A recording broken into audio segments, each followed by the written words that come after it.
The bitter Colorado wind bit at Katherine Valentine's face as she stumbled through knee-deep snow, her thin shawl offering little protection against the merciless blizzard of 1878. Blood trickled from her split lip, mingling with tears that froze against her cheeks, the last parting gift from her father before she'd finally gathered the courage to flee the only home she'd ever known. 20 years of enduring his drunken rages had culminated in this desperate midnight escape from Breckenridge, with nothing but the clothes on her back and her mother's silver locket clutched in her trembling hand. Katherine's lungs burned as she pushed forward through the white darkness, the mining town's distant lights fading behind her. Her father, Jeremiah Valentine, had been respected as the town's most successful silver mine owner by day and feared as a monster by night. No one in Breckenridge dared cross him, not the sheriff who owed him money, not the preacher who accepted his generous donations, and certainly not the daughter whose only crime had been resembling the wife who died bringing her into this world. "I'll die out here," Katherine whispered, her words disappearing into the howling wind as she stumbled again. But death in the snow seemed a kinder fate than another day under her father's roof, another night cowering in fear of his footsteps outside her bedroom door. The sound came suddenly, the rhythmic crunch of snow beneath hooves. Katherine froze, terror gripping her heart. Had her father realized she was gone? Had he sent men to drag her back?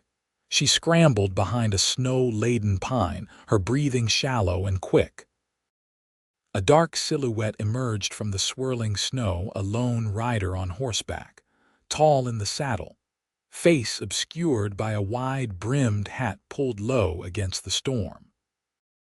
The horse, a powerful chestnut stallion, snorted plumes of vapor into the frigid air as the rider drew to a halt just yards from Katherine's hiding place.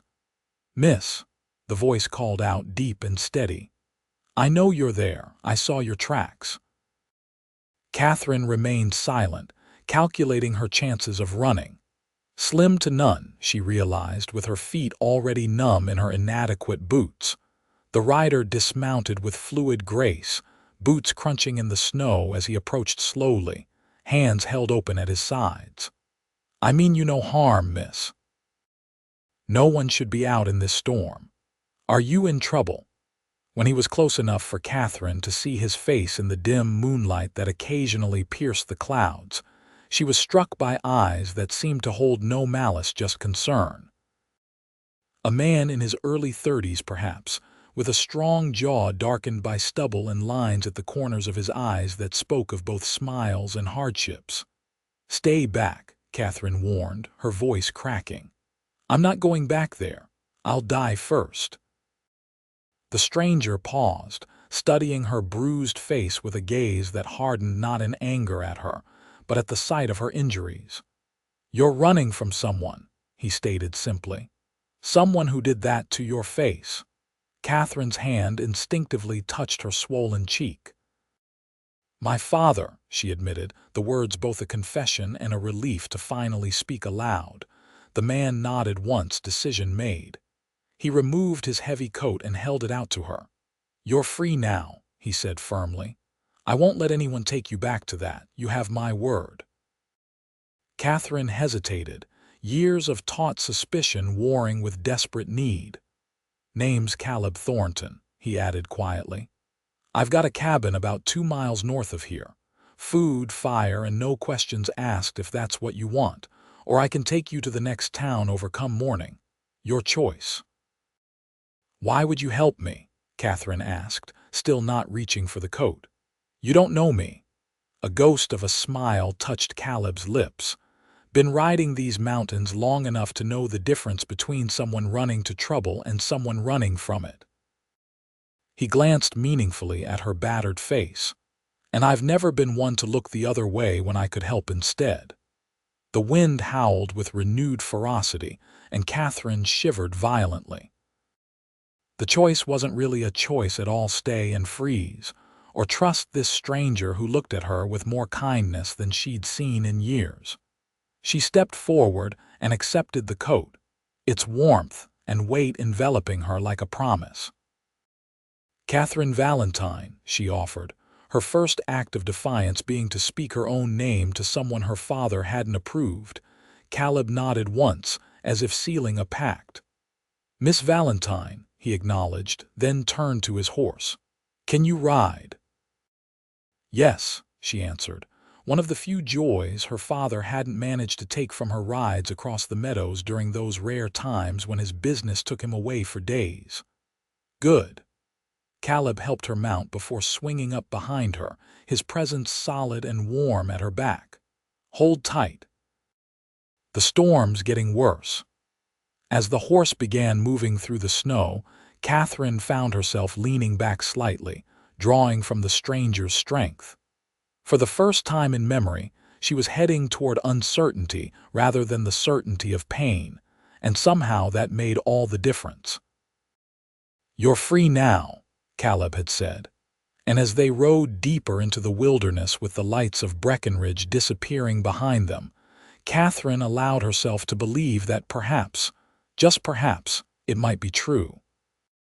The journey to Caleb's cabin was arduous, the blizzard intensifying with each passing minute. Katherine fought to stay alert, but the warmth of Caleb's body behind her combined with the rhythmic motion of the horse lulled her into a dangerous drowsiness. She hadn't slept properly in days, not since her father had returned from Denver in one of his darkest moods yet.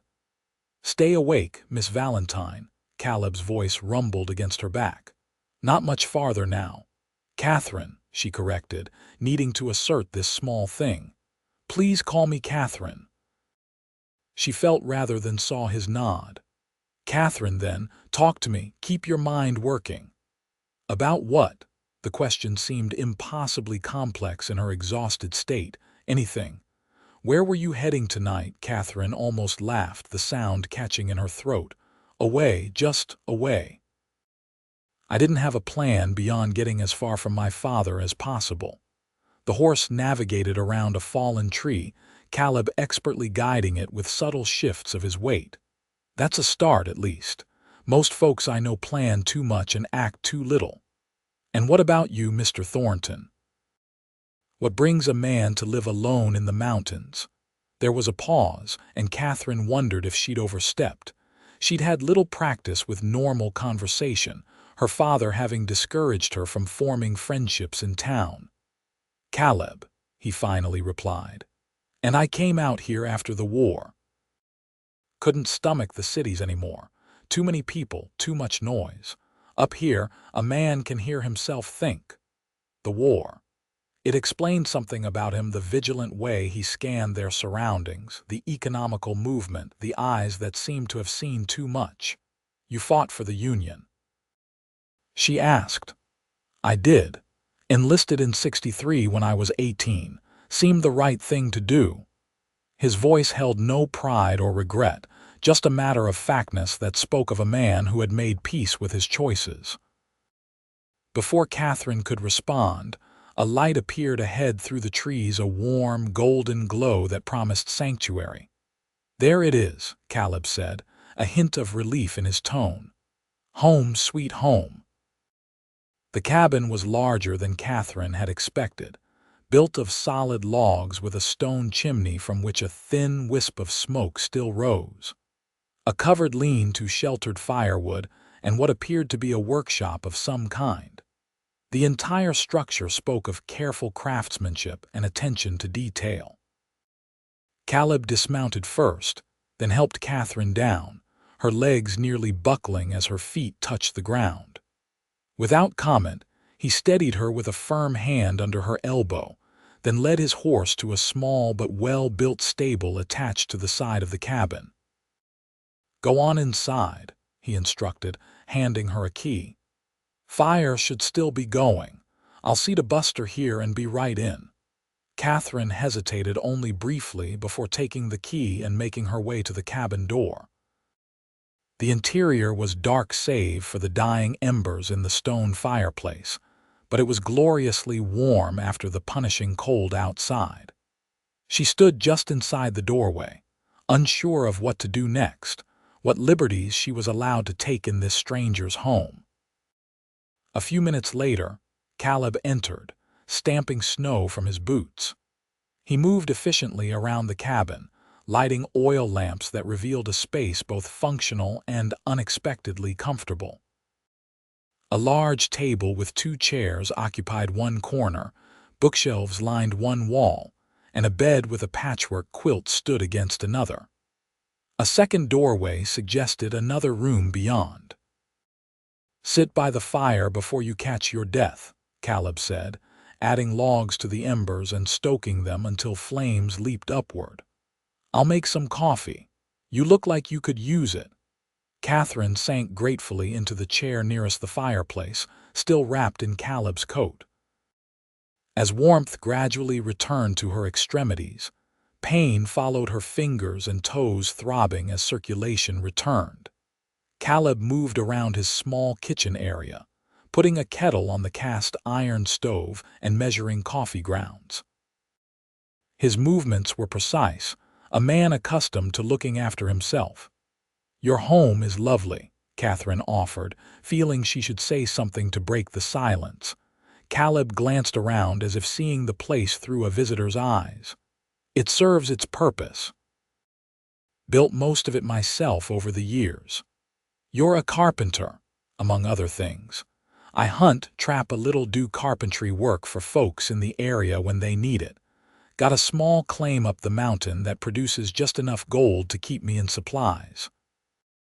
He poured hot water through the coffee grounds. "It's a living." Katherine nodded, her eyes drawn to the bookshelves filled with volumes. Her father had considered reading frivolous for women, though he'd allowed her basic education so she could keep his household accounts. Following her gaze, Caleb commented, "Winter nights get long up here. Books help pass the time." He brought her a steaming mug, then took the seat opposite her. In the firelight, Katherine could see him more clearly. The lines in his face spoke of a man approaching his mid-30s, with dark brown hair that curled slightly where it met his collar. His eyes, she now saw, were a deep blue that reflected the dancing flames.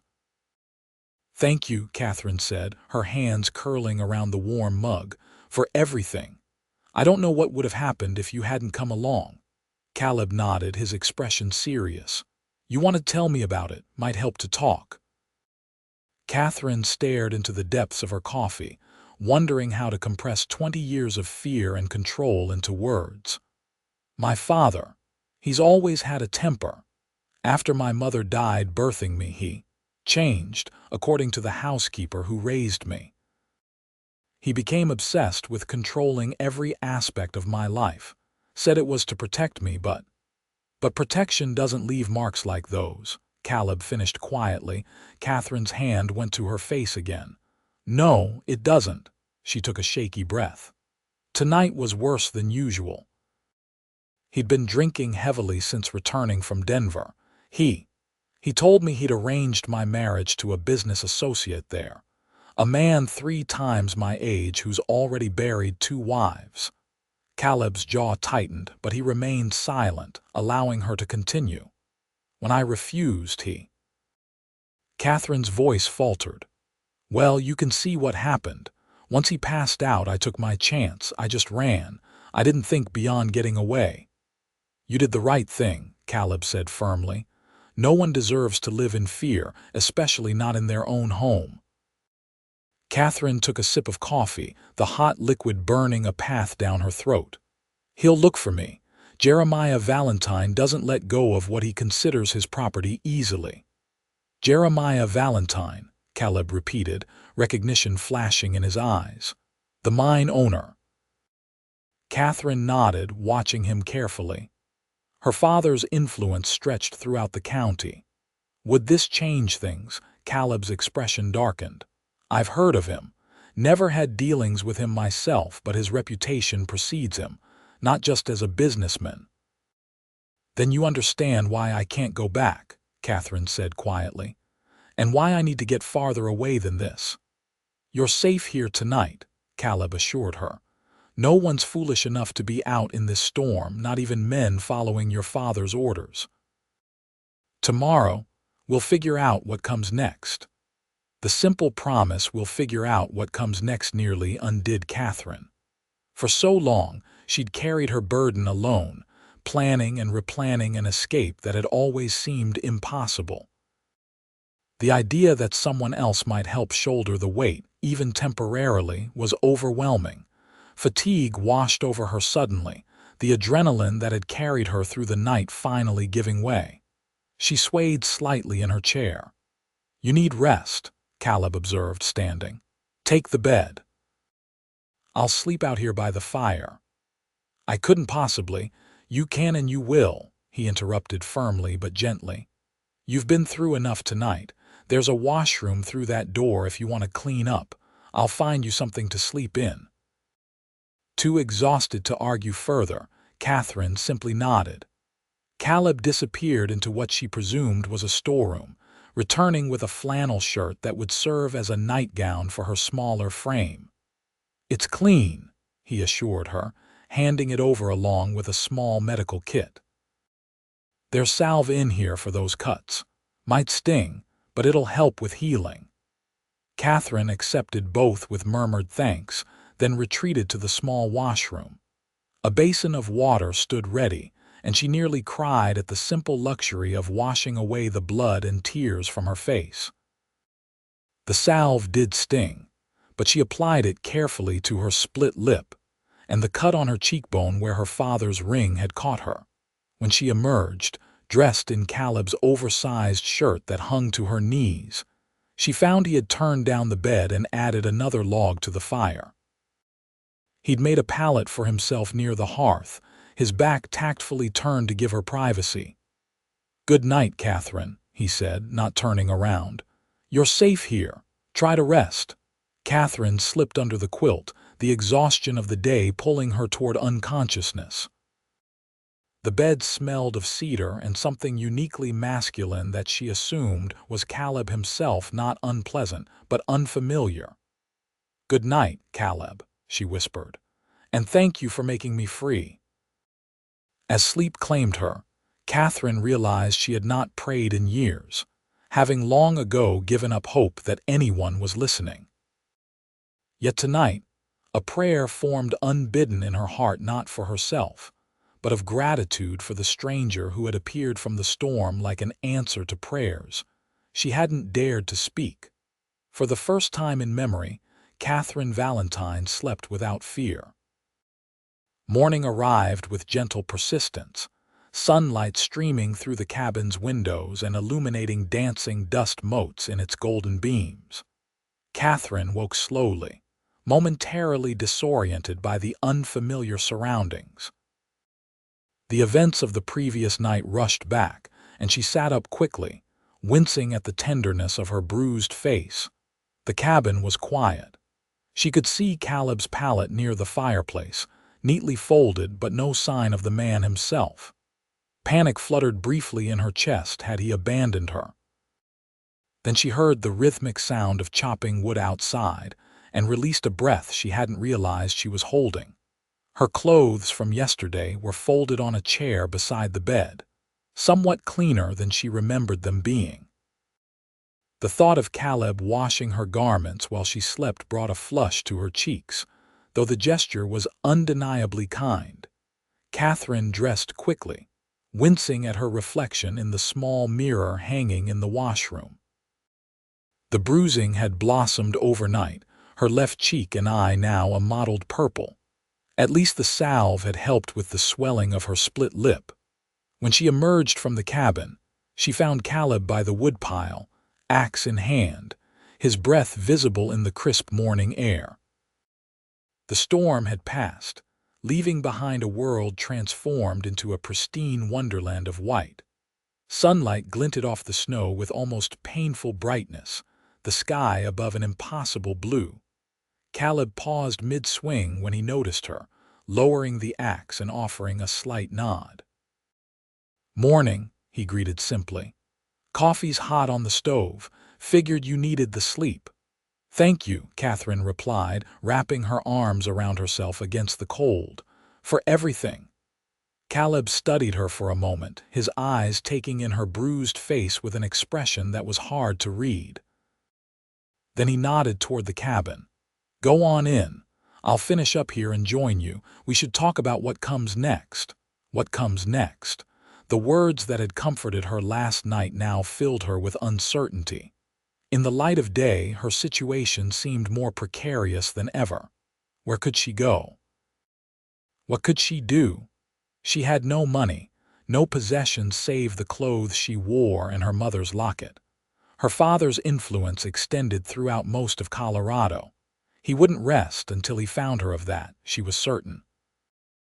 Back inside, Catherine poured herself coffee and discovered a pot of what appeared to be oatmeal keeping warm on the stove. She served herself a small bowl, suddenly aware of how hungry she was. She couldn't remember the last time she'd eaten. Caleb entered as she was finishing, bringing with him the scent of cold air and pine. He hung his coat by the door and moved to warm his hands by the stove. "Storms cleared out," he said. "Roads should be passable by midday once the Suns had a chance to work on them." Catherine nodded, steeling herself for what must come.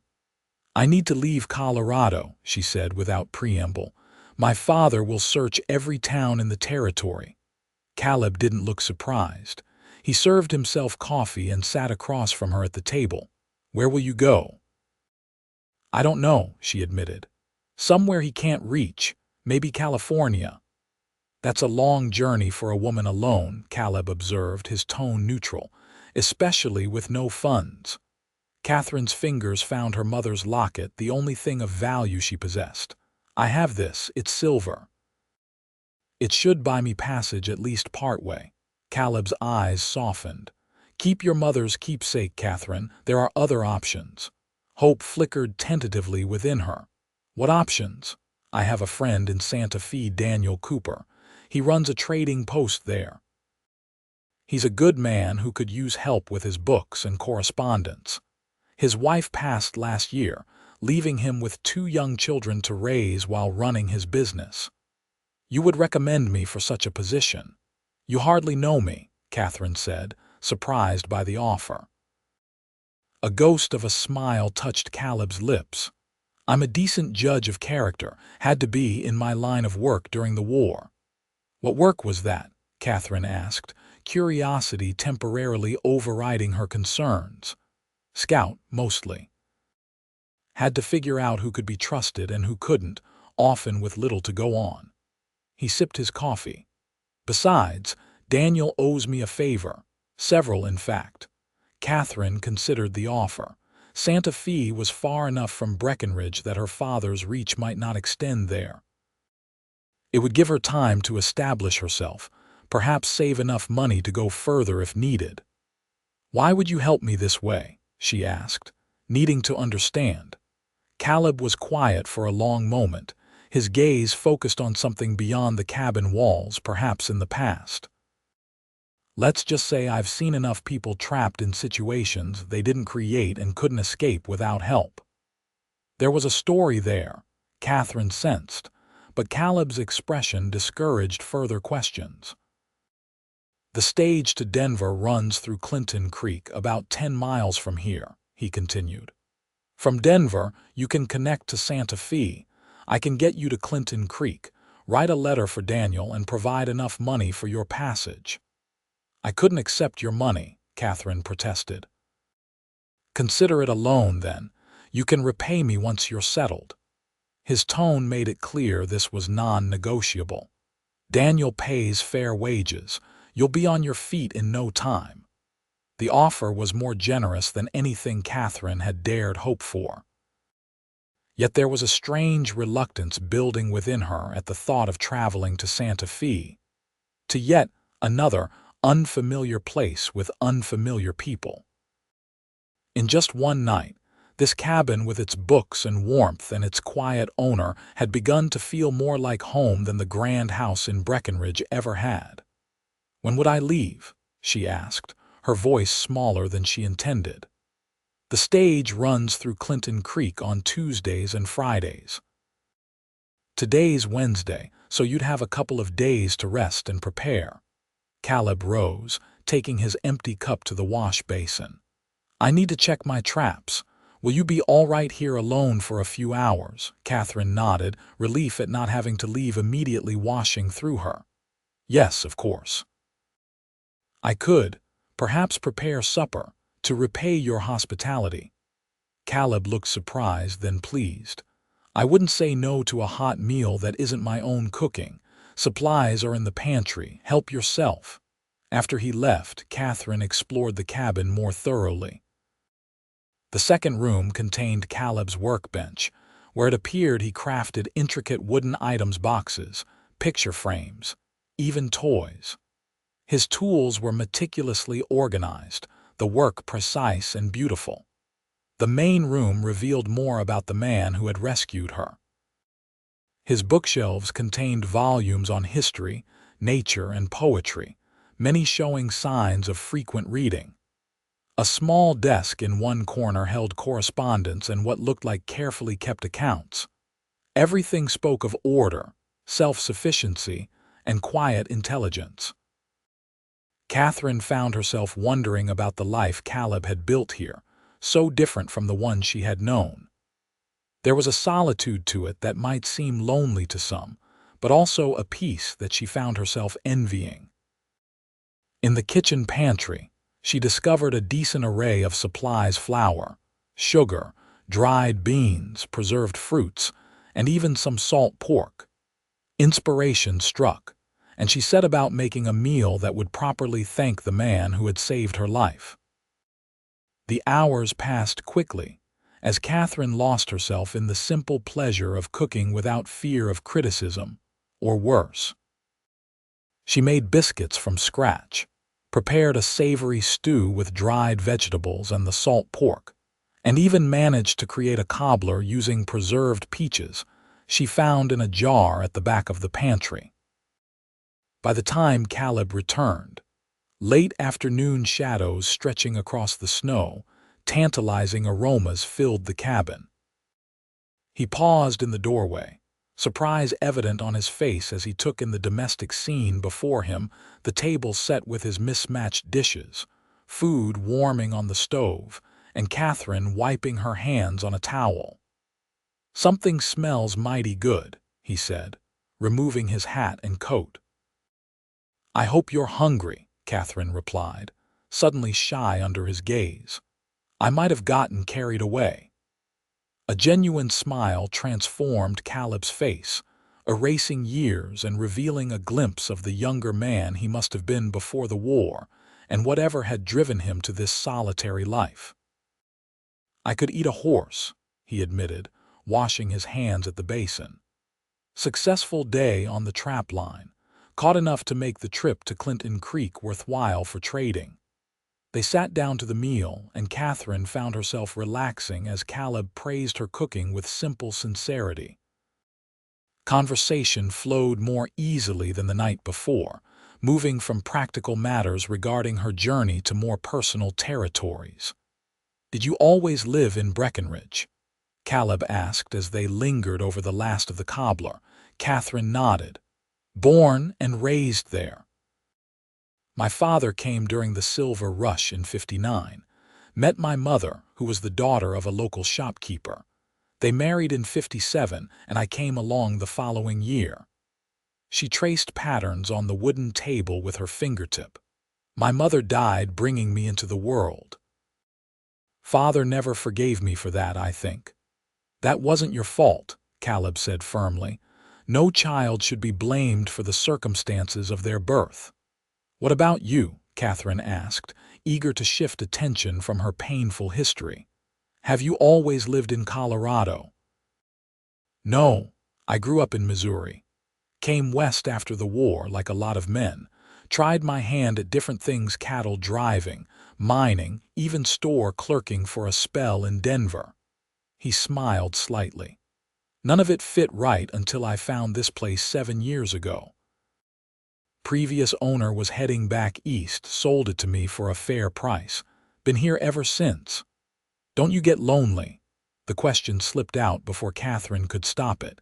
Caleb considered this thoughtfully. Sometimes, but after the war I found crowds more unsettling than solitude.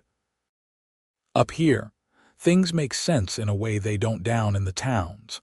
Nature has its own rules, harsh sometimes, but honest. Katherine understood better than she would have expected. Her father's world had been full of people, yet marked by dishonesty and cruelty disguised as civilization. There was an integrity to Caleb's chosen isolation that resonated with her.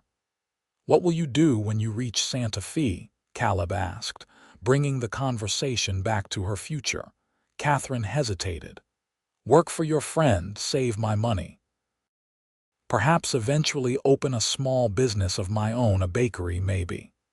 It was a dream she'd harbored secretly for years, one her father would have dismissed as beneath their station. "You'd be good at that," Caleb said with unexpected gentleness, gesturing to the meal she'd prepared. "You have a gift." The simple compliment warmed Katherine more than it should have. How strange that this man she'd known for barely a day saw possibilities in her that her own father never had. As they cleaned up after dinner, working together in companionable silence, Katherine found herself increasingly reluctant to leave for Santa Fe. Here, in this cabin with this quiet, thoughtful man, she had found a peace she'd never known before. The thought of starting over yet again among strangers was less appealing with each passing hour. Yet what alternative did she have? She couldn't impose on Caleb's generosity indefinitely. And despite his kindness, he had given no indication that he wanted company in his solitary life. The arrangement with his friend in Santa Fe was sensible, practical, the kind of clear thinking that had been impossible during her desperate flight through the snow. Still, as she watched Caleb carefully storing the leftover food, his movements efficient and measured, Katherine couldn't help but wonder what it would be like to stay to build a life in this peaceful place with a man who had shown her more consideration in one day than she'd known in 20 years. Such thoughts were dangerous, she knew. Born of gratitude and the heightened emotions of her escape, she would focus instead on the journey ahead, on the new beginning that Caleb had made possible through his unexpected kindness to a stranger in need. Yet as the evening progressed, with Caleb reading aloud from one of his books of poetry at her request, Katherine found it increasingly difficult to remember why she needed to leave at all. The following morning, Katherine woke to the sound of Caleb moving quietly around the cabin, building up the fire against the persistent chill of the mountain air. Through half-closed eyes, she watched him, the careful precision of his movements, the thoughtful way he approached even simple tasks. There was a steadiness to him that she found deeply reassuring after a lifetime of her father's volatile temperament. Pretending to still be asleep, Katherine took the opportunity to study Caleb more carefully than propriety would normally allow.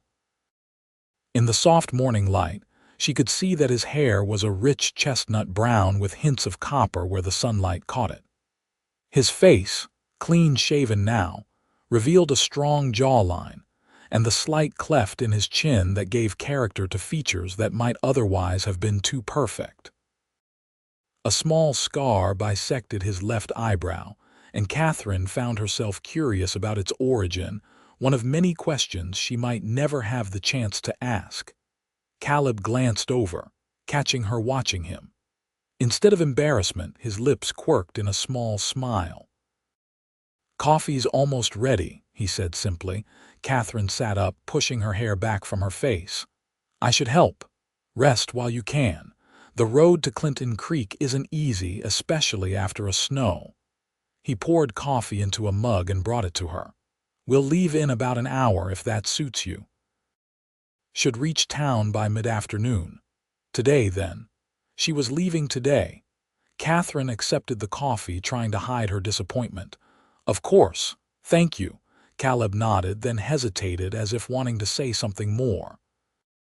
Instead, He turned back to his preparations, gathering supplies and checking his weapons, a rifle and a revolver that he wore low on his hip, the way of men who knew how to use them.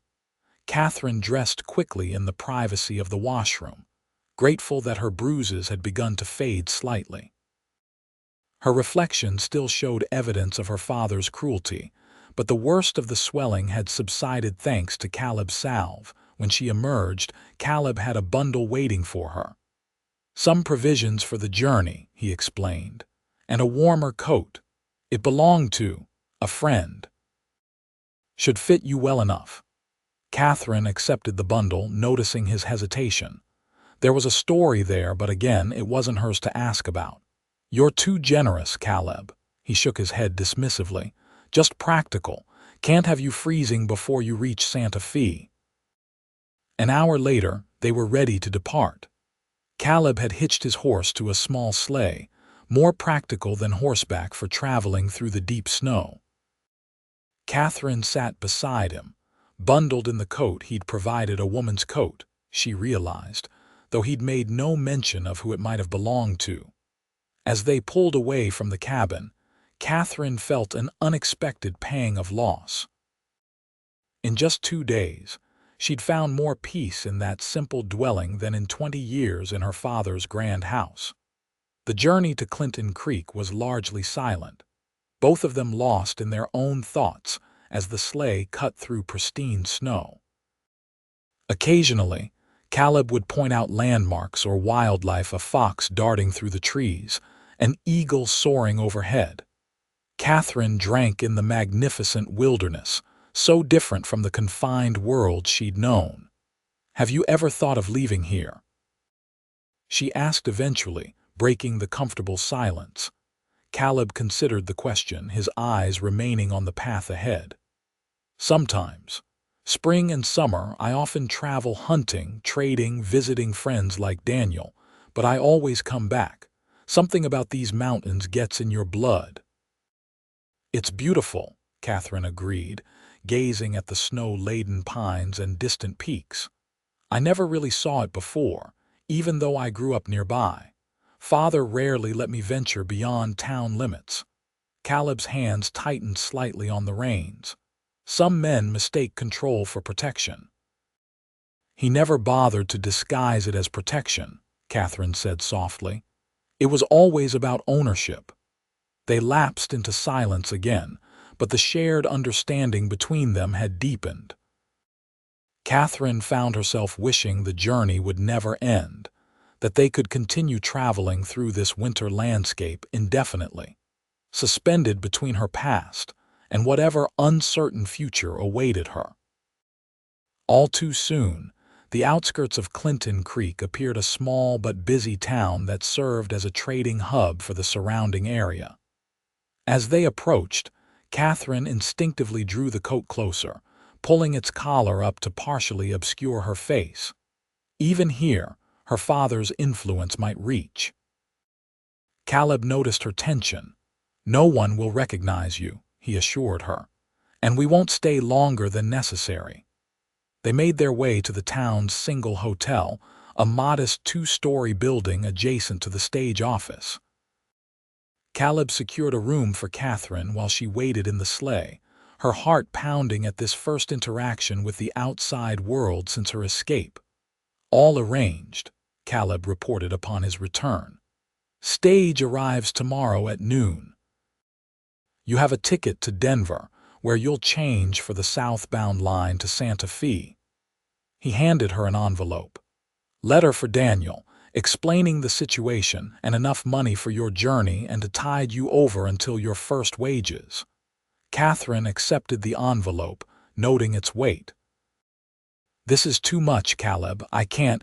"You can and you will," he interrupted firmly. "I don't need it and you do. That's all there is to it." His tone brooked no argument, so Katherine simply nodded her thanks, too overwhelmed for words. This man had saved not just her life but her future, asking nothing in return. They moved her few belongings to the hotel room, a small but clean space with a narrow bed and washstand. Caleb stood awkwardly in the doorway once everything was settled, hat in hands, clearly preparing to say goodbye. "I should get back," he said, his usual confidence somehow diminished. "Weather's holding, but it's best not to tempt fate in these mountains." Katherine nodded, fighting the urge to ask him to stay. "I don't know how to thank you, Caleb, for everything." "No thanks needed." He hesitated, then reached into his pocket and extracted a small carved wooden box. "Something to remember Colorado by," he said, offering it to her. Katherine opened the box to find a delicately carved wooden rose inside, so perfectly rendered it might have been plucked from a summer garden. "It's beautiful," she whispered, touching the petals that somehow seemed soft despite being made of wood. "Made it last night after you went to sleep," Caleb admitted. "Wanted you to have something that." He trailed off, then squared his shoulders. "You'll do fine in Santa Fe. Daniel's a good man. He'll look after you." "Thank you," Katherine said again, inadequate words for all he'd given her. Caleb nodded once, placed his hat firmly on his head, and turned to go. At the door, he paused, looking back at her with an expression she couldn't quite decipher. "You're free now, Katherine Valentine. Make it count." And then he was gone, his footsteps fading down the hotel's narrow hallway, leaving Katherine alone with a wooden rose and the terrifying, exhilarating prospect of freedom. That night, alone in the unfamiliar hotel room, Katherine found sleep elusive.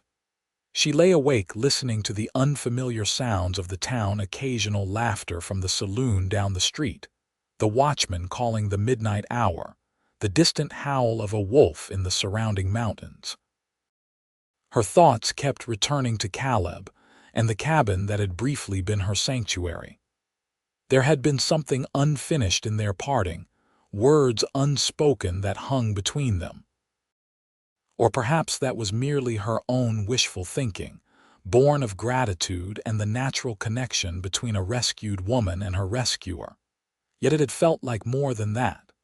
The way Caleb had looked at her when she served the meal she'd prepared. The care with which he'd carved the wooden rose, working through the night while she slept. The reluctance in his eyes when he said goodbye. Katherine turned restlessly in the narrow bed. Tomorrow she would board the stage to Denver, then continue on to Santa Fe, a place she'd never seen, to work for a man she'd never met. It was the sensible course, the safe course. So why did it suddenly feel like she was running away from something rather than toward it? Morning came with no resolution to her inner conflict. Katherine dressed carefully in her cleanest clothes, arranged her hair as best she could, and packed her few belongings. The wooden rose she kept in her pocket, her fingers returning to it again and again like a talisman. She was checking the room one final time when a commotion in the street below caught her attention. Moving to the window, Katherine peered out cautiously, her heart freezing at the sight that greeted her. 3 riders had just arrived in town, dust from the road still settling around them. Even from a distance, she recognized her father's foreman, Samuel Briggs, a brutal man who had carried out Jeremiah Valentine's will with vicious efficiency for as long as Katherine could remember. They were asking questions. She could tell from their posture, showing something to the locals, likely a photograph of her. Her escape had not gone unnoticed, and her father's reach extended even here, just as she had feared. Katherine backed away from the window, panic rising in her throat. The stage wouldn't arrive for 2 more hours. If Briggs and his men conducted a thorough search of the town, they would find her. And what would happen then didn't bear thinking about. A soft knock at her door nearly stopped her heart. "Miss Valentine," came a whispered voice. The hotel clerk, a young boy of perhaps 16 who had been working the desk when Caleb arranged her room, with trembling hands, Katherine opened the door a crack. The boy looked nervous, his eyes darting down the hallway. "There's men looking for you, miss," he whispered urgently. "Bad men by the look of 'em. One showed me your picture, said your father's worried sick about you." Catherine's grip tightened on the door. "My father sent them to bring me back," she confirmed quietly. "Against my will." The boy's eyes widened at the fading bruises on her face. "Figured it might be something like that," he said with unexpected maturity. "My ma ran from my pa years back for similar reasons. There's a back staircase leads to the alley. I can show you." Gratitude washed through Catherine. "Thank you." "Please, if anyone asks. Never saw you," the boy confirmed with a determined nod. "Get your things. Quick now." Catherine gathered her bundle and followed the boy down a narrow service hallway to a steep staircase that indeed led to a back alley behind the hotel. The boy pointed toward the end of the alley. "Livery stables that way. Old Jim, who runs it, ain't fond of questions. Might be able to help you get out of town unnoticed." Catherine pressed a coin into the boy's hand, one of the few she had left after paying for her room. "Thank you. I won't forget this kindness." The boy pocketed the coin with a shy smile. "Hope you find somewhere safe, miss." Catherine hurried down the alley, keeping close to the buildings and stopping frequently to ensure she wasn't observed. Clinton Creek was beginning to stir with morning activity, which provided both cover and increased risk of discovery. The livery stable was a large, weathered structure that smelled of hay and horses. An elderly man Catherine presumed to be Old Jim was brushing down a chestnut mare when she entered, her heart pounding so loudly she was certain he must hear it. "Excuse me," she began hesitantly. The old man turned, eyeing her shrewdly. "You'd be the girl them men are looking for," he stated matter-of-factly. "Seen 'em showing your picture around town." Catherine froze, calculating whether she could run before he called out to Briggs and his men.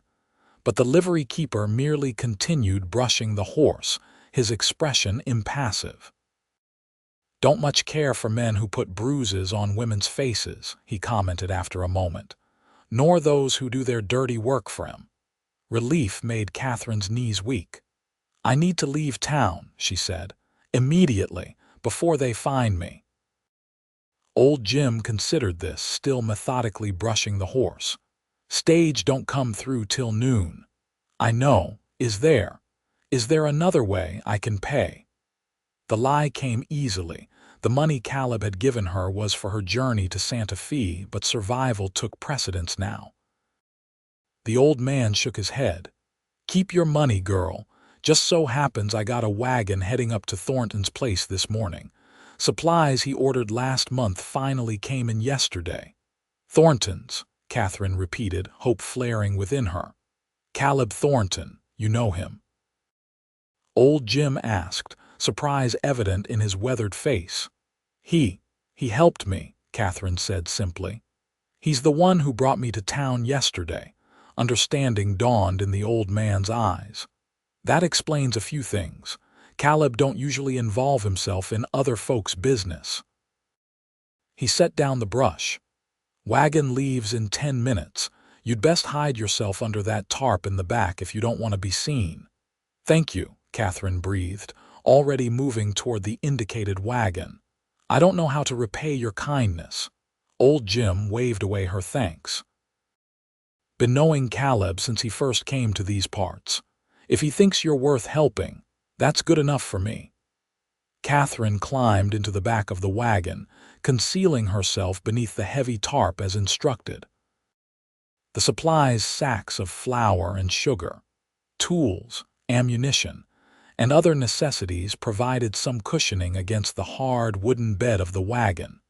Shortly thereafter, she felt the wagon begin to move, the livery keeper giving instructions to whoever was driving.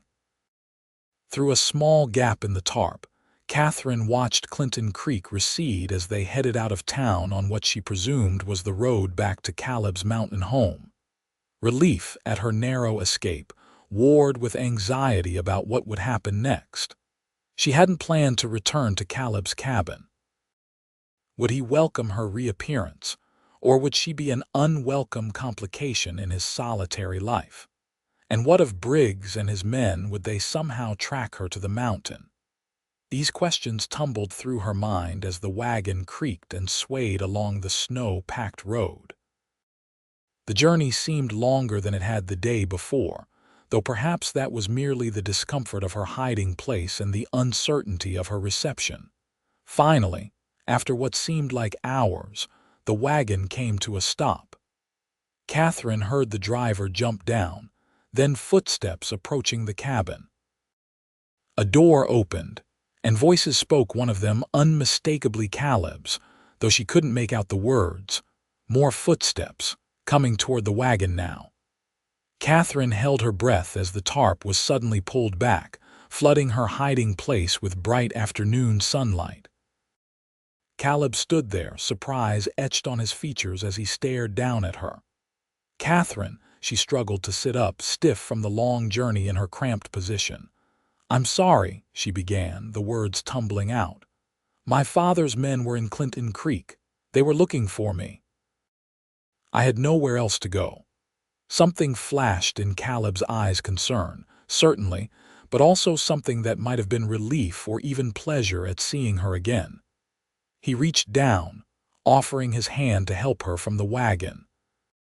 "You did the right thing," he said firmly, his warm hand closing around hers. "You're safe here." As Katherine's feet touched the snow-covered ground, her legs unsteady after the long journey, Caleb's arms instinctively steadied her. For just a moment, they stood close enough that she could feel the warmth of him, see the flecks of gray in his blue eyes. "Welcome back," he said softly. And Katherine knew with sudden clarity that she was exactly where she was meant to be. The driver, a young man Katherine hadn't met before, unloaded Caleb's supplies with efficient movements that suggested he was eager to be on his way. Caleb helped, directing which items should go where, while Katherine stood uncertainly nearby, still processing the swift change in her circumstances. "Jim said to tell you there's men looking for the lady," the driver informed Caleb as he hefted the last sack of flour. "Mean-looking bunch, offering good money for information."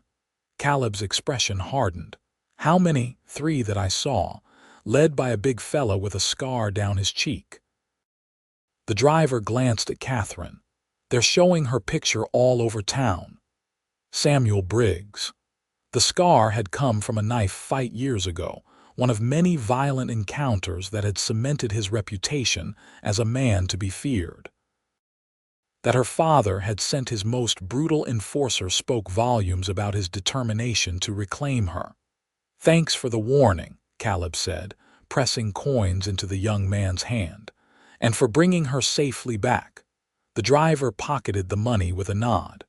"Jim said you'd want to know." He climbed back onto the wagon seat, gathering the reins. "I'd watch the road if I were you. Those men didn't look like the type to give up easy." As the wagon pulled away, Caleb turned to Katherine, his expression grave. "Let's get inside. We need to talk." The cabin welcomed her like an old friend, the warmth of the banked fire enveloping her as they entered. Caleb busied himself building up the flames, his movements betraying a tension that hadn't been present before. "I'm sorry," Katherine said again, standing awkwardly by the door. "I didn't know where else to go. I've put you in danger now, too." Caleb straightened, fixing her with a steady gaze. "You did exactly what you should have done. I'm glad you came back here." He gestured for her to sit. "Tell me everything that happened."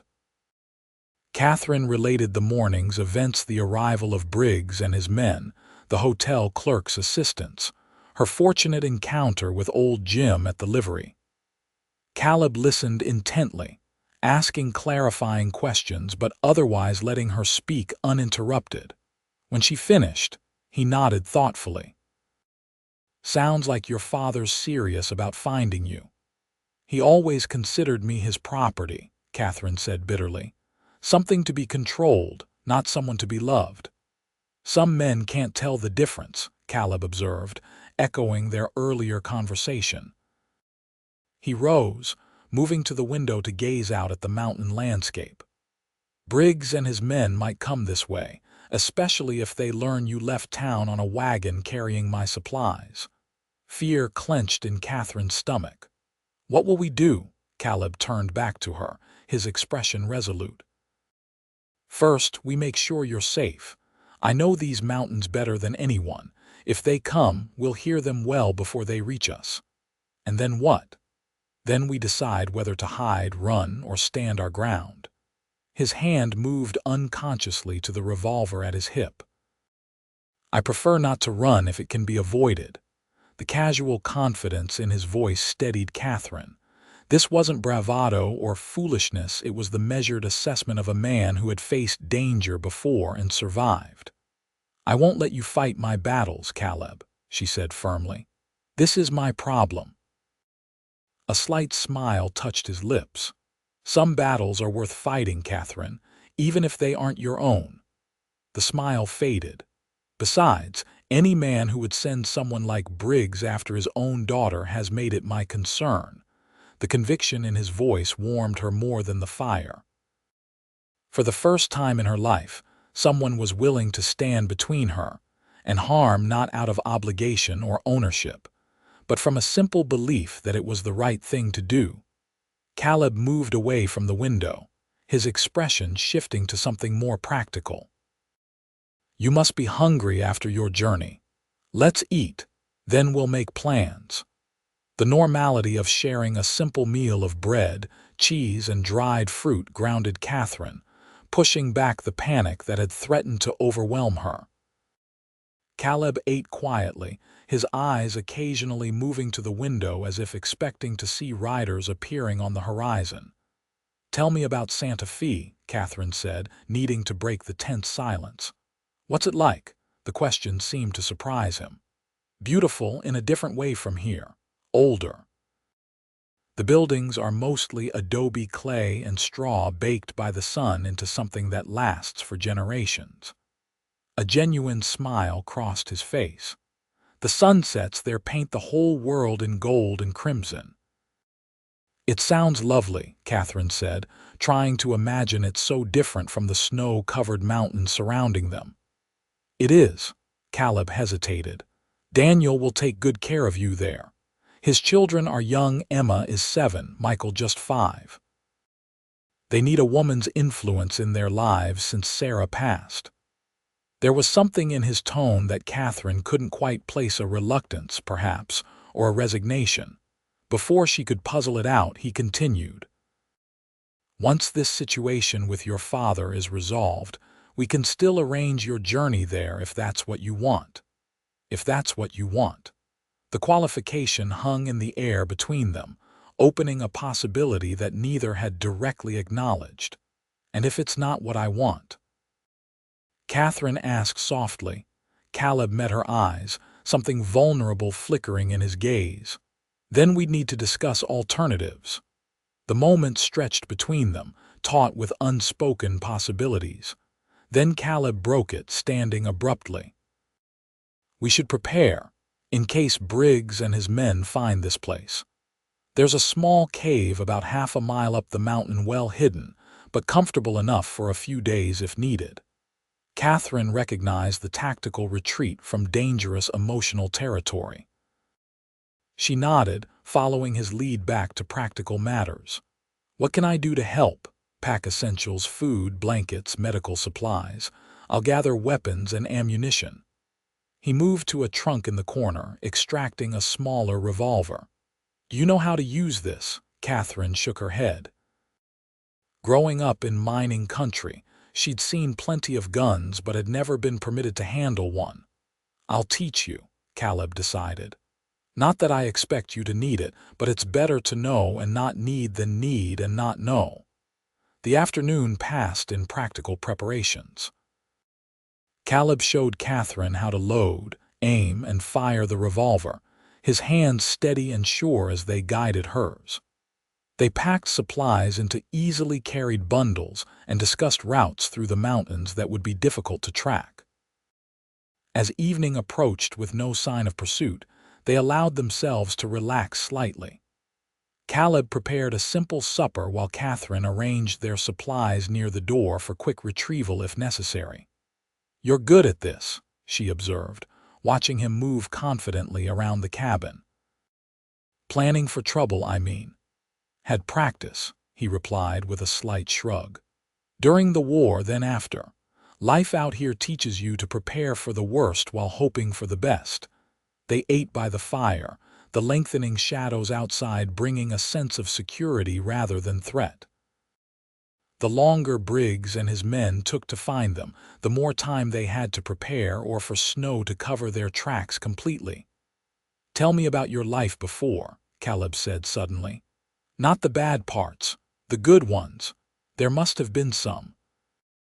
The request surprised Katherine, but she found herself smiling as memories surfaced. "There were. My father's housekeeper, Mrs. Abernathy, she practically raised me. She'd sneak me sweets when father wasn't looking, teach me songs he considered frivolous." Her smile deepened. "And there were the summers when father would travel to Denver for business. Those were the best times.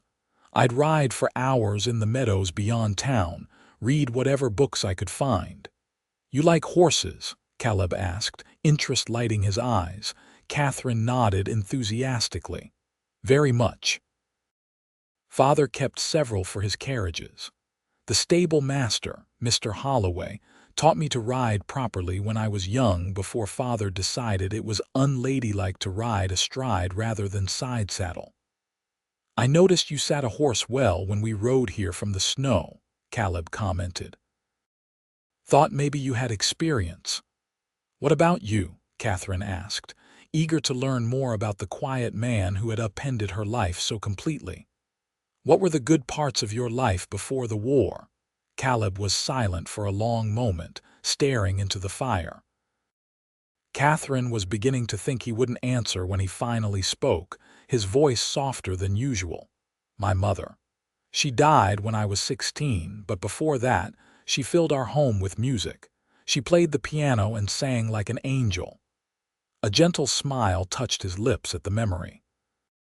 "And my younger sister, Hannah, she was full of life, always laughing, always finding beauty in the smallest things." "Where is she now?" Katherine asked, noticing his use of past tense. Pain flickered across Caleb's face. "She died in '63. Influenza swept through our town while I was away fighting. Took her and my father both." "I'm so sorry," Katherine said softly, understanding now some of what drove this man to his solitary life. "You have no family left?" "None close. Some distant cousins back east, but we were never in touch." He seemed to shake off the melancholy, his voice strengthening. "Found other kinds of family over the years. Daniel in Santa Fe. Old Jim down in Clinton Creek. People who stand by you when it matters." Katherine nodded, thinking of Mrs.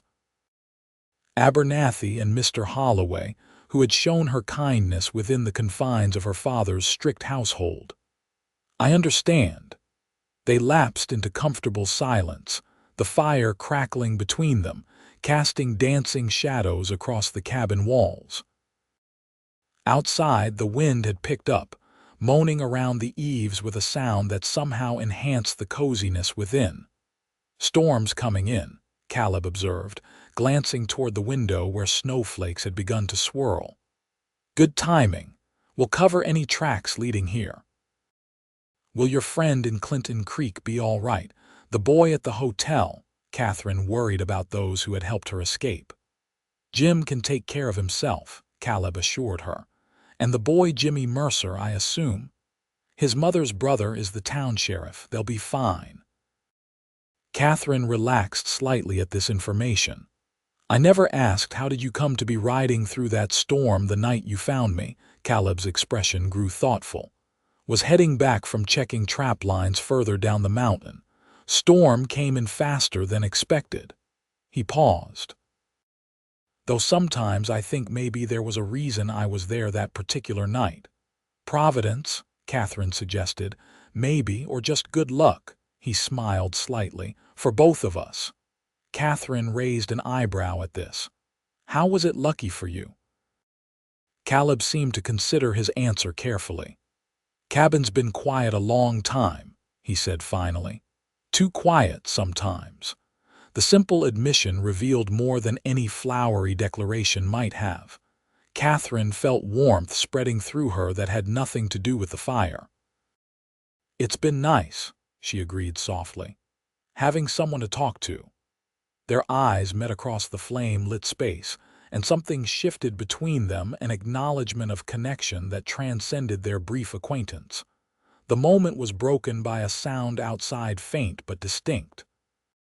A horse's nervous whinny, quickly silenced. Caleb was on his feet instantly, moving to the window with fluid grace, careful to stay to the side where he wouldn't be silhouetted. Katherine froze, her heart suddenly pounding in her chest. "3 riders," Caleb confirmed quietly after a moment of observation. "About a quarter-mile down the trail, moving slowly in this snow." "Briggs," Katherine whispered, fear crawling up her throat. Caleb turned back to her, his expression calm but resolute. "We have 2 choices.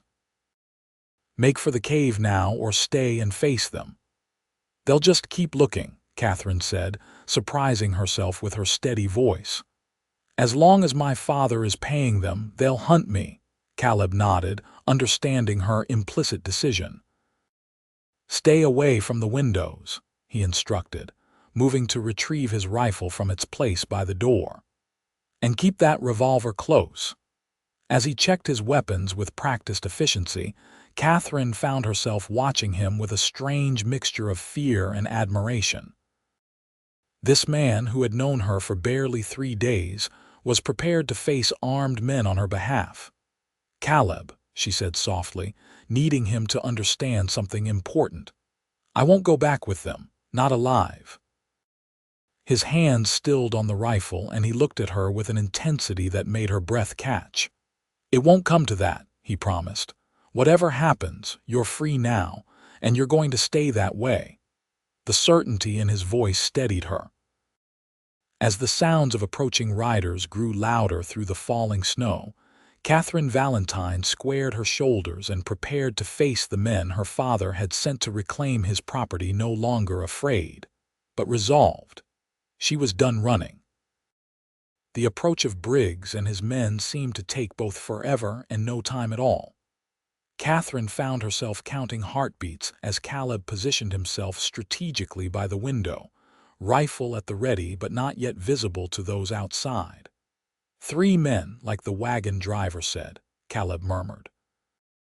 "Armed, moving cautiously." Katherine forced herself to breathe slowly, fighting the urge to peek through the curtains. Her hand rested on the revolver Caleb had given her, though she prayed she wouldn't need to use it. "What will you do?" she asked quietly. Caleb's face was calm, focused. "Try to avoid bloodshed if possible, but make it clear you're under my protection." His eyes flickered to her. "Stay back from the door, whatever happens." A heavy knock rattled the cabin door. "Thornton," a gruff voice called. "We know you're in there, we just want to talk." Caleb didn't respond immediately, watching the shadows of the men through the thin curtains. "One at the door," he noted quietly to Katherine. "One on either side of the cabin, standard flanking position." Another knock, harder this time. "Don't make this difficult, Thornton. The girl belongs to her father. He's offering good money for her safe return." "Wait here," Caleb instructed Katherine, moving soundlessly across the cabin to position himself beside the door, his rifle held ready but not yet raised. "What business brings you to my property, gentlemen?" He called through the door, his voice controlled and neutral. "Name's Samuel Briggs. I work for Jeremiah Valentine of Breckenridge. His daughter ran off 3 nights ago. Trail led us here." "That's so," Caleb replied, revealing nothing. "Valentine's offering $500 to anyone who helps bring her home safe," Briggs continued. "No questions asked." Katherine's breath caught. $500 was an enormous sum, more than most men in these parts would see in several years. Would Caleb be tempted? She immediately dismissed the thought, ashamed it had even crossed her mind. That's generous of him, Caleb responded, his tone still carefully neutral. Must care a great deal for his daughter. A harsh laugh came from outside. That's one way of putting it. You going to open this door, Thornton? Or are we going to have to get unfriendly? Caleb glanced at Katherine, a silent question in his eyes.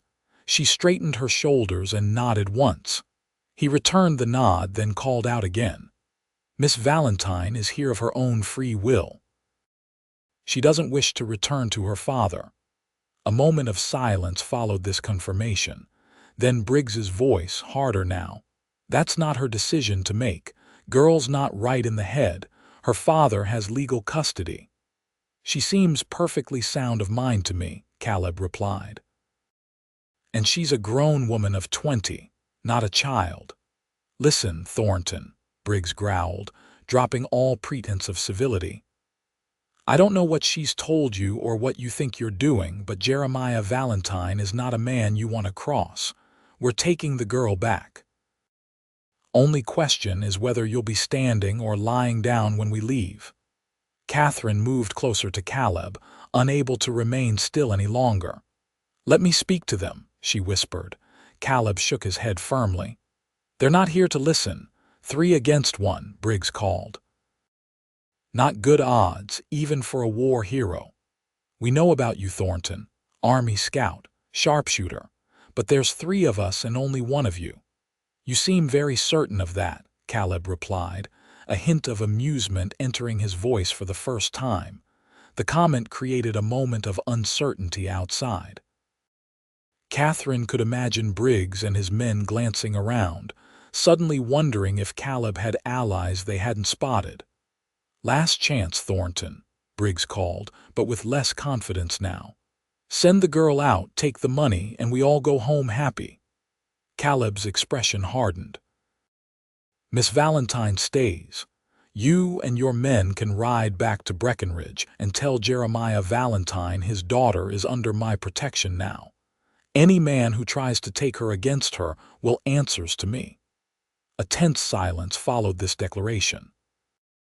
Katherine held her breath, her heart hammering in her chest.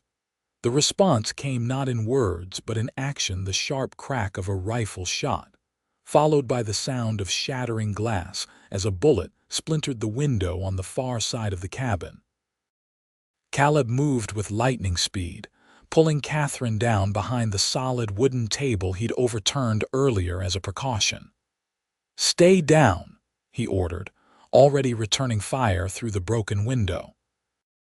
The next minutes were chaos, the thunder of gunfire, the crash of breaking glass, the acrid smell of gunpowder filling the cabin. Katherine crouched behind the table, the revolver clutched in her shaking hands, as Caleb moved from window to window with the fluid grace of a man who had done this before. A cry from outside indicated at least one of his shots had found its mark. Briggs, one of the men shouted. I'm hit. This wasn't what we signed on for. Shut up and keep firing, Briggs roared back. Flush them out. Your employer wants his daughter back alive, Briggs, Caleb called out during a lull in the shooting. Hard to guarantee that with all this lead flying. The statement gave the attackers pause. Katherine could hear them conferring in harsh whispers outside. Thornton's right, one of the men argued. Valentine said bring her back unharmed. Didn't sign on for no shootout. Coward, Briggs spat. Valentine will pay extra for Thornton's head if the girl gets caught in the crossfire. The casual discussion of her potential death sent a chill through Katherine that had nothing to do with the winter air now flowing through the broken windows. These men, her father's chosen representatives, saw her as nothing more than merchandise to be retrieved or collateral damage to be explained away. Caleb had worked his way back to her side. You all right? He asked softly, checking his ammunition. Katherine nodded, though her hands trembled. What now? They're divided, Caleb assessed. The injured man wants to retreat. The third man is wavering. Briggs is the problem. Another volley of shots interrupted them, wood splintering as bullets embedded themselves in the cabin walls. Caleb returned fire methodically, forcing the attackers to keep their distance. "Can't keep this up forever," he muttered, running low on ammunition. Katherine gripped his arm. "Let me talk to them. Briggs knows me. Maybe I can." "No." Caleb's refusal was absolute. "Briggs is desperate now. He'll use you as a hostage to force me to surrender, then kill me anyway." "Then what do we do?" Katherine asked. A grim smile touched Caleb's lips. "Change the odds." Before she could ask what he meant, Caleb had moved to the cabin's rear window, the only one still intact. With careful movements, he unlatched it and slid it open. "Keep down, but make noise occasionally," he instructed. "Move around the cabin so they think we're both still in here." "What are you going to do?" Katherine whispered, sudden fear gripping her. "Circle around behind them. End this." The set of his jaw brooked no argument. "If anything happens to me, there's a trapdoor under the bearskin rug. Root cellar beneath. Hide there until it's safe, then make for Clinton Creek." Before Katherine could protest, Caleb had slipped through the window and disappeared into the swirling snow, moving so silently that even she, knowing he had gone, heard nothing. Left alone in the bullet-riddled cabin, Katherine followed his instructions, moving from position to position, occasionally knocking over an item to create the impression of two people still inside. All the while, her mind raced with terrible possibilities. Caleb facing 3 armed men alone. Caleb lying wounded in the snow. Caleb, a shout outside interrupted her spiraling thoughts. "Drop it, Briggs," Caleb's voice commanding and firm. More shouting followed, the words indistinct but the tone clear: confusion, anger, fear. A single gunshot rang out, then another. Then silence. Katherine pressed herself against the wall beside the door, the revolver raised with trembling hands, unsure whether to expect Caleb or Briggs to appear next. "Katherine," Caleb's voice came from just outside. "It's over. You can come out." She hesitated, fear and hope warring within her. "Caleb." "It's safe now," he assured her. "Briggs and his men won't bother you again."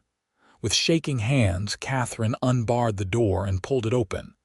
Caleb stood there, snow dusting his shoulders, his rifle held loosely at his side. Behind him, she could see 2 figures retreating down the mountain trail on horseback, a third horse being led behind them. "Briggs?" she asked. "Took a bullet in the shoulder," Caleb replied, his voice carefully neutral. "Nothing fatal. His men were happy to take him back to town once I explained the situation." "You let them go?" Katherine was incredulous. Caleb stepped inside, closing the door against the cold. "Killing them wouldn't solve anything. This way they'll carry a message back to your father." His eyes met hers, something fierce and protective in their depths. "That you're under my protection now, and that the price of coming after you again will be higher than he's willing to pay."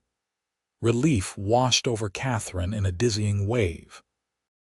She swayed slightly, and Caleb was immediately at her side, steadying her with a gentle hand on her elbow. "It's really over," she whispered. "For now," Caleb replied honestly. "Your father may try again, but he'll think twice next time, and we'll be ready. We." The simple pronoun contained multitudes. Katherine looked up at Caleb, this man who had risked his life to protect her, who had declared himself her guardian to men sent by her father, who spoke of future dangers in terms of we, not you. "Why did you do all this for me?" she asked, needing to understand. Caleb seemed taken aback by the question. He released her elbow and moved to stoke the fire, buying himself time to respond. When he finally turned back to her, his expression was unguarded in a way she hadn't seen before. "At first it was simple enough: you needed help, I could provide it. Then." He paused, searching for words. "Then it became something else. I've lived alone a long time, Katherine. Thought that was what I wanted, what I needed, but these past few days with you here." He trailed off, but Katherine understood what he couldn't quite say. She had felt it too, the rightness of their companionship, the ease of their conversations, the sense of belonging she'd experienced in this simple cabin that had eluded her in her father's grand house. "I don't want to go to Santa Fe," she said suddenly, the decision crystallizing in her mind. Not unless you'll be there too." Caleb's eyes widened slightly, hope and caution warring in their depths. "Katherine, I don't want you to feel obligated. You're free now, truly free. That means making your own choices, not trading one man's protection for another's." "Is that what you think I'm doing?" Katherine asked, taking a step toward him. "Trading my father's cage for yours?"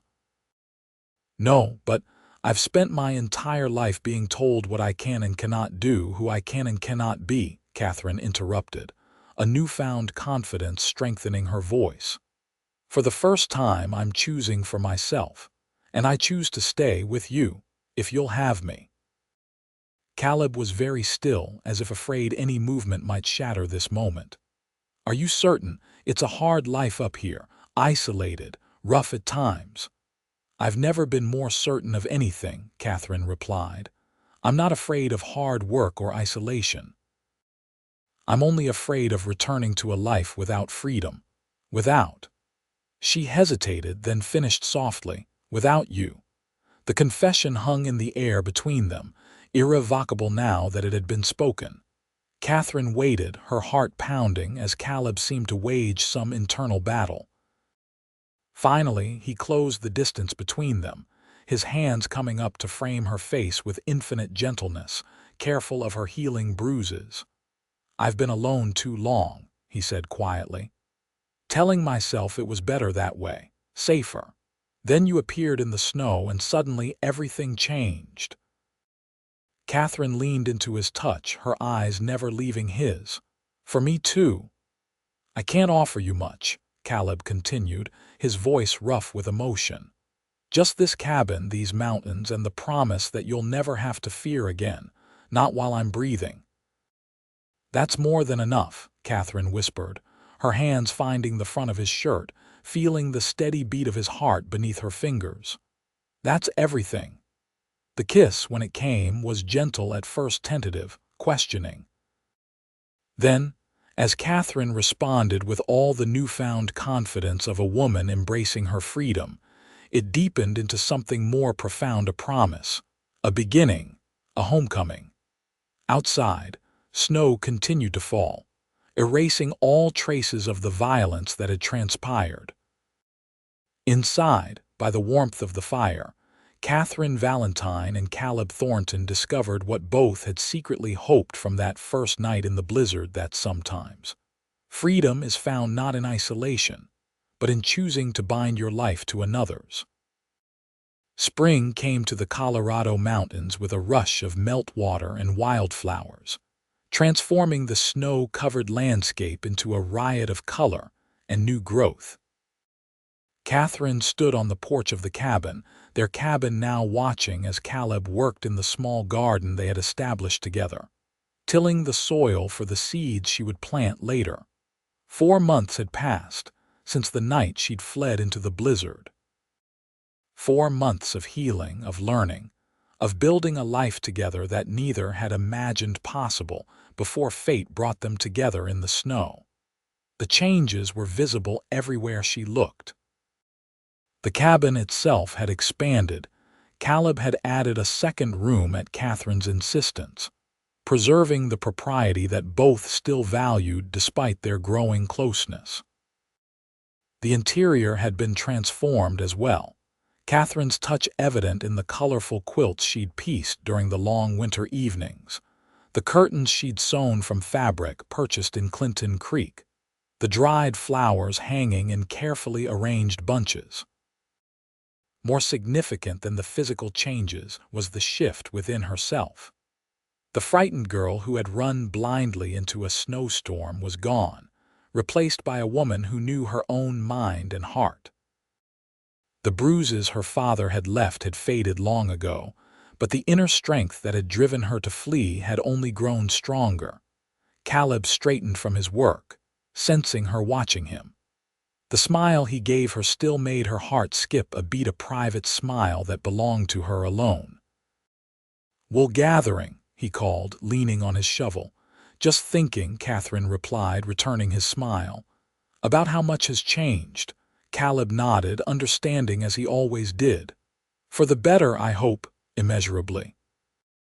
He wiped his brow with his sleeve, then gestured to the freshly turned earth. "Garden's nearly ready for planting. Should have a good crop this year if the weather holds." Katherine descended the porch steps, moving to join him in the garden. These past months had brought an easy companionship between them, a partnership built on mutual respect and deepening affection. The kiss they had shared after Briggs and his men departed had not been repeated, both agreeing without words to move slowly, to build something lasting rather than rushing headlong into passion. But the connection between them had only strengthened with each passing day. Every shared meal, every evening spent reading aloud by the fire, every conversation under the stars had woven their lives more tightly together. "Letter came for you while you were checking the trapline yesterday," Katherine mentioned as she inspected the garden soil. "From Daniel in Santa Fe." Caleb raised an eyebrow. "Did you open it?" Katherine shook her head. "It's addressed to you, but I recognize his handwriting now." They had written to Daniel soon after Katherine's decision to stay, explaining the situation and declining his offer of employment. His response had been warm and understanding, the beginning of a correspondence that had continued throughout the winter months. "Probably wondering if we'll visit this summer as we discussed," Caleb said, returning to his work. "The trail should be clear by June." The prospect of traveling to Santa Fe together filled Katherine with excitement. Despite her decision to remain in Colorado, she was eager to see more of the world now that she was free to explore it. "I'd like that," she agreed. "Though I admit, I've grown attached to this mountain." Caleb's eyes met hers, something warm and significant passing between them. "As have I, more with each passing day." The double meaning wasn't lost on Katherine. She felt her cheeks warm slightly, but held his gaze steadily. These past months had taught her not to shy away from her feelings or his. "We should finish the garden," she said finally. "Storm clouds building over the western ridge." Caleb glanced at the horizon, nodding in agreement. They worked together efficiently, completing the preparation of the soil before the first distant rumble of thunder reached them. As they gathered their tools and headed back toward the cabin, fat raindrops began to fall, quickening their steps. They reached the porch just as the heavens opened, the spring storm arriving with dramatic intensity. Laughing, they stomped mud from their boots and hung their wet outer garments by the door. "Perfect timing," Caleb observed, moving to build up the fire against the sudden chill the storm had brought. "Though we needed the rain." Katherine busied herself preparing coffee, the domestic routine now as familiar as breathing. As she worked, she found her thoughts returning to the news she had received during her last visit to Clinton Creek. 2 weeks ago news she had been waiting for the right moment to share with Caleb. "What's on your mind?" he asked suddenly, proving once again his uncanny ability to read her moods. Katherine turned, coffee pot in hand, and met his questioning gaze. "News from Breckenridge," she said quietly. "Mrs. Abernathy managed to get word to me through the general store in Clinton Creek." Caleb's expression grew serious. Though there had been no further attempts by her father to reclaim her, both remained vigilant for any sign of trouble from that quarter. "Your father?" he asked, his hand unconsciously moving toward his revolver hanging by the door. "He's leaving Colorado," Katherine said, the words still surprising her despite having had time to absorb them. His minds are failing have been for some time, apparently. He kept it quiet, but he's been forced to sell everything and move east. Philadelphia, they say, where he has business connections. Relief flickered across Caleb's face, followed by cautious optimism. That's unexpected good news, Katherine nodded, setting the coffee to boil. Mrs. Abernathy said he speaks of me rarely now, as if I never existed. Though the words might have hurt once, now they brought only a sense of finality. Jeremiah Valentine had erased his daughter from his life just as she had removed herself from his control. The symmetry seemed fitting somehow. "Are you all right?" Caleb asked gently, moving to stand beside her at the stove. Katherine considered the question seriously. "Yes," she said finally. "I think I truly am. The last ties are cut. I'm free not just from him, but from the fear of him." Caleb's hand found hers, his calloused fingers interlacing with her smaller ones in a gesture that had become increasingly common between them. "You've been free since the moment you decided to run into that snowstorm," he said quietly. "Everything since has just been confirming what you already knew." Katherine squeezed his hand, grateful as always for his understanding. "Still, it's good to know he's gone, that this place," she gestured around them, "is truly safe now." Something shifted in Caleb's expression, a decision made or a moment recognized. He released her hand and moved to his desk, opening the drawer and removing a small object before returning to her side. "I've been waiting for the right time," he said, a hint of nervousness unusual in his steady demeanor. "Maybe this is it." He opened his palm to reveal a ring, a simple band of gold with a small, perfect diamond set within it. Katherine's breath caught in her throat. "It was my mother's," Caleb explained, his voice soft with memory and hope. "My father gave it to her when they had nothing but dreams and each other." Katherine looked from the ring to his face, her heart suddenly racing. "I'm not a wealthy man, Katherine," Caleb continued. "Can't offer you grand houses or fine things. Just this mountain, this life we've started building. But if you want me, I'm asking you to be my wife." Tears welled in Katherine's eyes, but they were tears of joy, not sorrow. "Are you certain?" she whispered. "You've been alone so long." "That's exactly why I'm certain," Caleb replied, taking her hand in his once more. "I didn't know what I was missing until you arrived. Didn't know how empty this cabin was until it was filled with your voice, your laughter."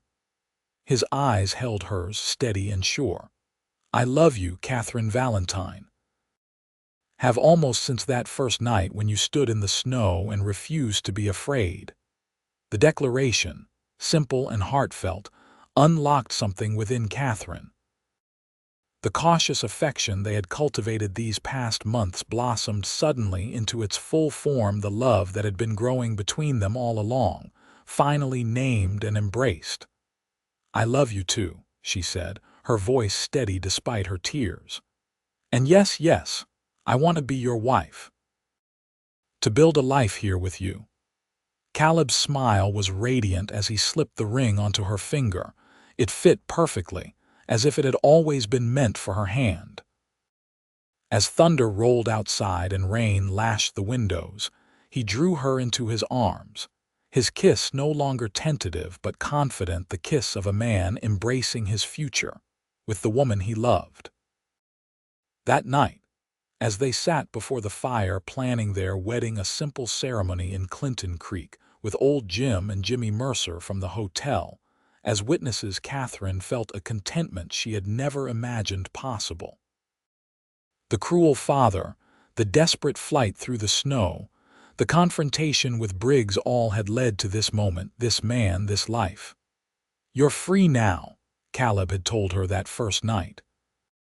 He couldn't have known then how prophetic those words would prove to be, not just freedom from her father's cruelty, but freedom to love, to choose, to become. As Katherine Valentine looked at the simple gold band on her finger, then at the man who had placed it there, She knew with absolute certainty that she had found not just freedom, but home. The wedding took place on a perfect June morning, the kind that seemed created specifically for beginnings. Clinton Creek had turned out in surprising numbers for the occasion.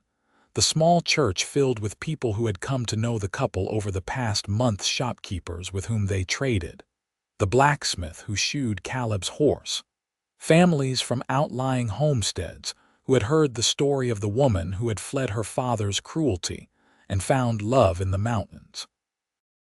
Katherine wore a simple dress of pale blue, made by her own hands with fabric Caleb had brought back from a trading trip to Denver.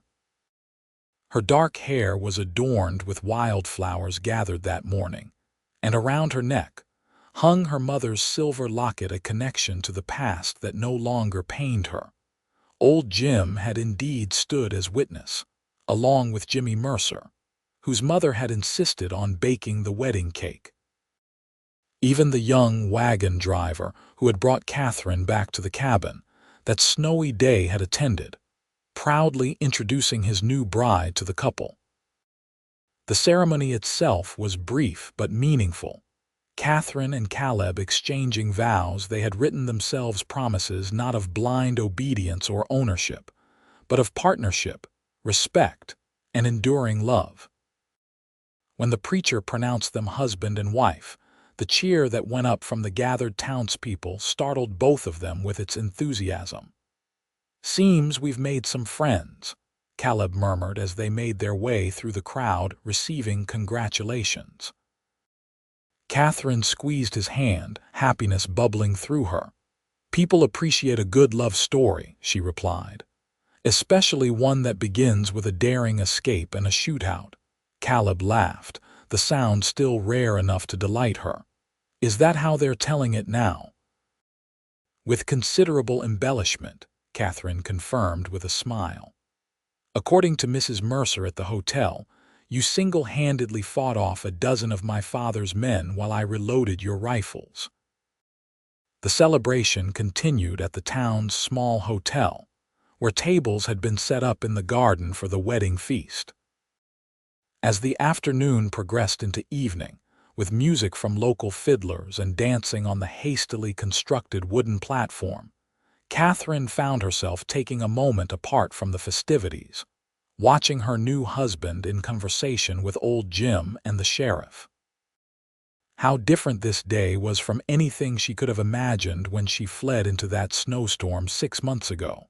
Then, she had hoped only for escape, perhaps survival if she was fortunate. The possibility of happiness, of love, of belonging had seemed as remote as the stars. "Mrs. Thornton." A voice interrupted her reflections. "May I have this dance?" Katherine turned to find Caleb standing before her, hand extended, his eyes warm with love and a hint of mischief. The name, her new name, freely chosen, sent a thrill through her.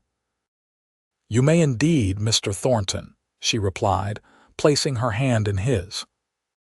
As Caleb led her onto the dance floor, holding her with careful propriety yet unmistakable intimacy, Katherine felt the eyes of the townspeople upon them, not with judgment or suspicion as she had known in Breckenridge, but with approval and genuine goodwill. "Happy?" Caleb asked softly as they moved to the music. "Completely," Katherine assured him, "though I admit I'm looking forward to going home. Home." The word encompassed so much now: the expanded cabin, the garden now flourishing with summer vegetables, the life they had built together, and would continue to build in the years to come. "As am I," Caleb agreed, his arm tightening slightly around her waist in a promise of things to come, the privacy and intimacy they would finally share as husband and wife. As the music played and lanterns were lit against the gathering dusk, Katherine Valentine Thornton danced with her husband under the Colorado stars, surrounded by people who had become friends, secure in the knowledge that she was exactly where she was meant to be, truly free at last. 5 years passed in what seemed like the blink of an eye. The cabin on the mountain had expanded again, now boasting a spacious kitchen where Katherine experimented with recipes that she sometimes shared with the growing community of Clinton Creek, where her baked goods had become sought-after treats at the general store. The garden had flourished under her care, providing vegetables throughout the summer and preserves for the winter months. Caleb's trapping and carpentry business had grown as well, his finely crafted wooden items now drawing orders from as far away as Denver. But the greatest change, the most miraculous transformation, lay sleeping in the cradle Caleb had lovingly crafted from a fallen pine tree. 3-month-old Samuel James Thornton, named for Caleb's father and old Jim from Clinton Creek, had entered their lives with a lusty cry on a snowy February night, bringing a joy neither had imagined possible.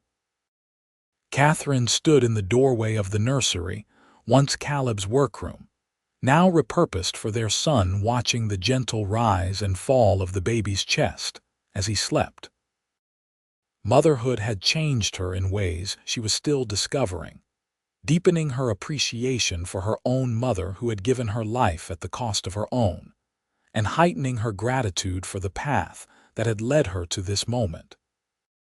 Warm arms encircled her from behind, and Katherine leaned back into her husband's embrace, a silent communication that had become second nature over their years together. "He's still sleeping," Caleb whispered, his breath warm against her ear.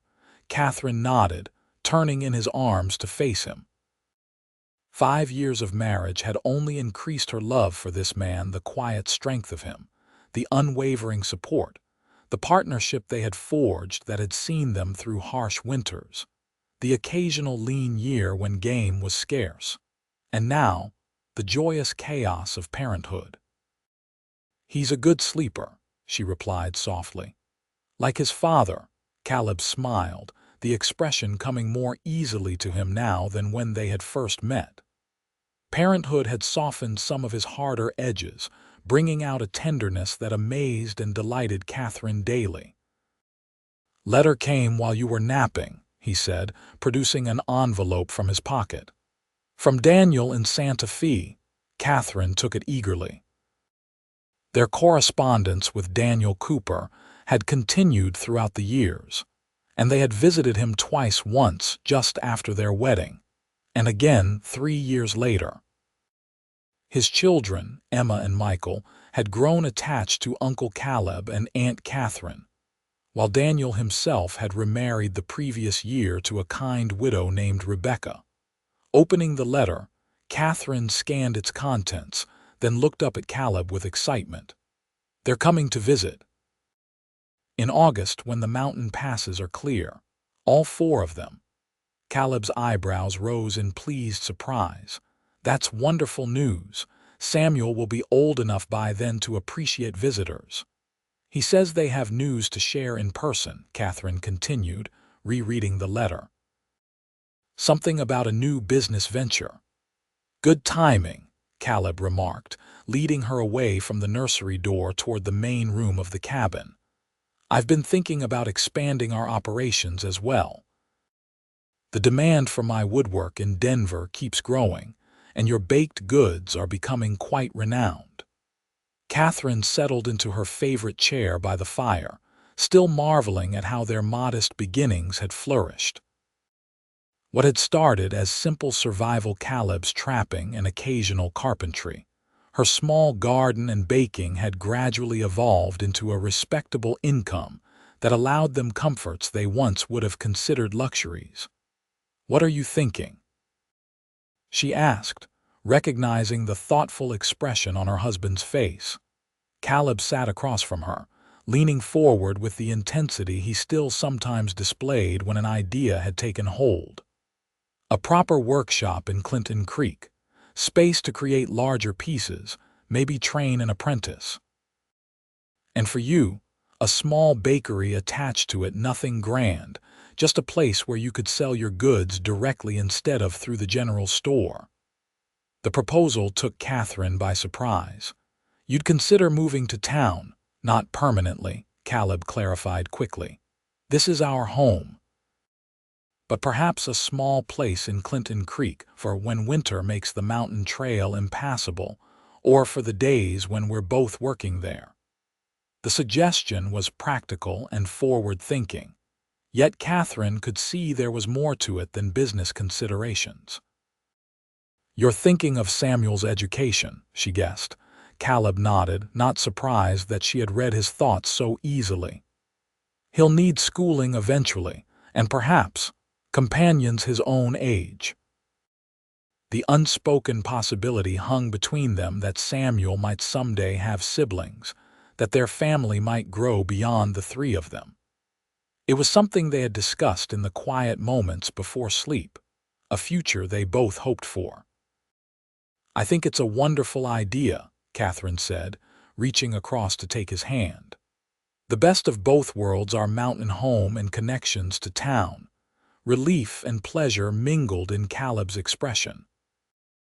Even after 5 years of marriage, he still sometimes hesitated to propose changes, mindful always of her freedom to choose. "We could start looking for a suitable building when Daniel visits," he suggested. "Get his perspective on the business aspects. He's had great success with his trading post."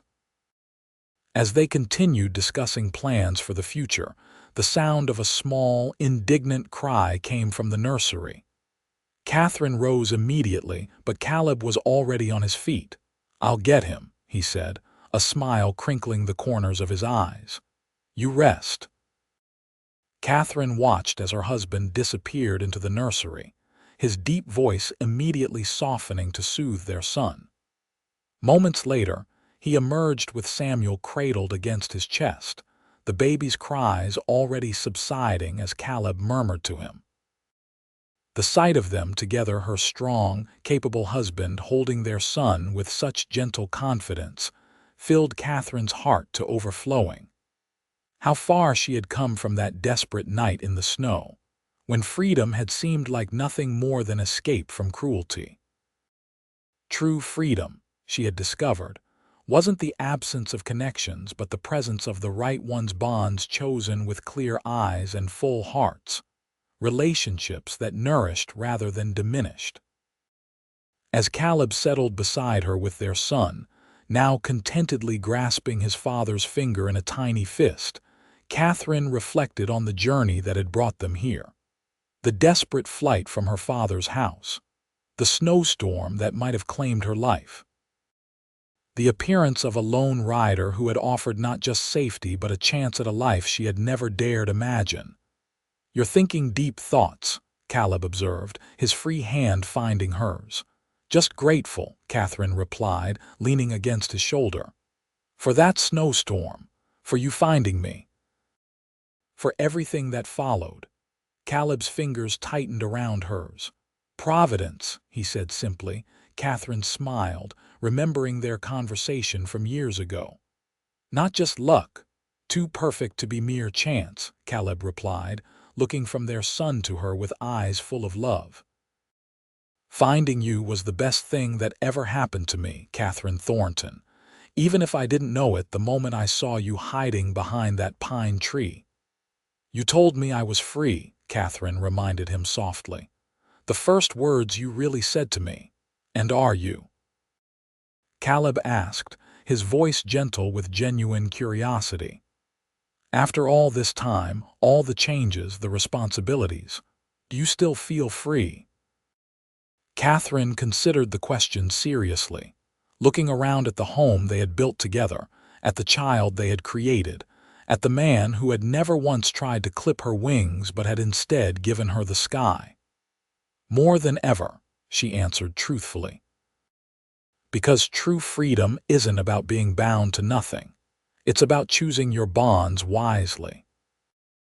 Caleb's kiss was gentle but fervent, a reaffirmation of the choice they had both made that winter night 5 years ago when a desperate young woman had found not just sanctuary, but a future in the arms of a solitary mountain man. Outside, summer sunshine bathed the Colorado mountains in golden light, illuminating a world of possibility that stretched before them like an endless horizon. Inside, in the cabin that had witnessed their beginning, Katherine and Caleb Thornton held their son between them, living proof of a love born in the depths of winter, but destined to bloom eternal as the wildflowers that covered the mountainsides each spring. She had fled her father's cruelty in the snow. A cowboy had intercepted her and promised freedom. Neither could have imagined then where that promise would lead to a life richer and fuller than dreams, to a love that had transformed them both, to a family forged not in obligation but in choice. "You're free now."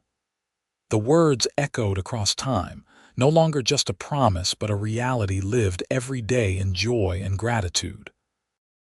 Katherine smiled, watching her husband and son together in the warm light of their mountain home, and knew beyond doubt that she had found not just freedom, but its truest purpose: love freely given, freely received, and constantly growing. A love as vast as the Colorado sky, as enduring as the mountains themselves, and as transformative as that long-ago winter night when a desperate flight through the snow had led not to death, but to life in its fullest measure.